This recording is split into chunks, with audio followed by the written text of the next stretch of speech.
சென்னையில் YouTuber Felix வீட்டிற்கு சோதனைக்கு சென்ற 8 காவலர்கள் லிப்டில் சிக்கிக் கொண்டனர். அவர்கள் மீட்கப்பட்டது எப்படி என நமது செய்தியாளர் வேல்முருகனிடம் கேட்கலாம். வேல்முருகன், என்ன நடந்தது? விவரங்கள்.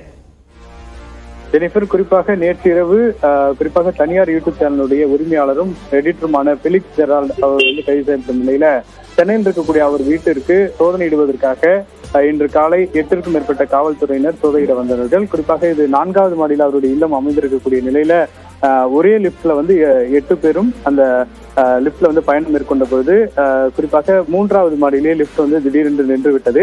இதன் காரணமாக கிட்டத்தட்ட ஒரு 20 நிமிடங்களுக்கு மேலாக அவர்களால் வெளியே வர முடியாத சூழல் ஏற்பட்டது. அங்கிருந்த காவலாளியும் அதை லிப்டை திறக்க முடியாமல் சிரமப்பட்ட நிலையில அங்கிருந்த பத்திரிகையாளர்கள் அந்த லிப்டை திறந்து கிட்டத்தட்ட 20 நிமிடங்கள் கழித்து காவல்துறையினரை வெளியே மீட்டனர்.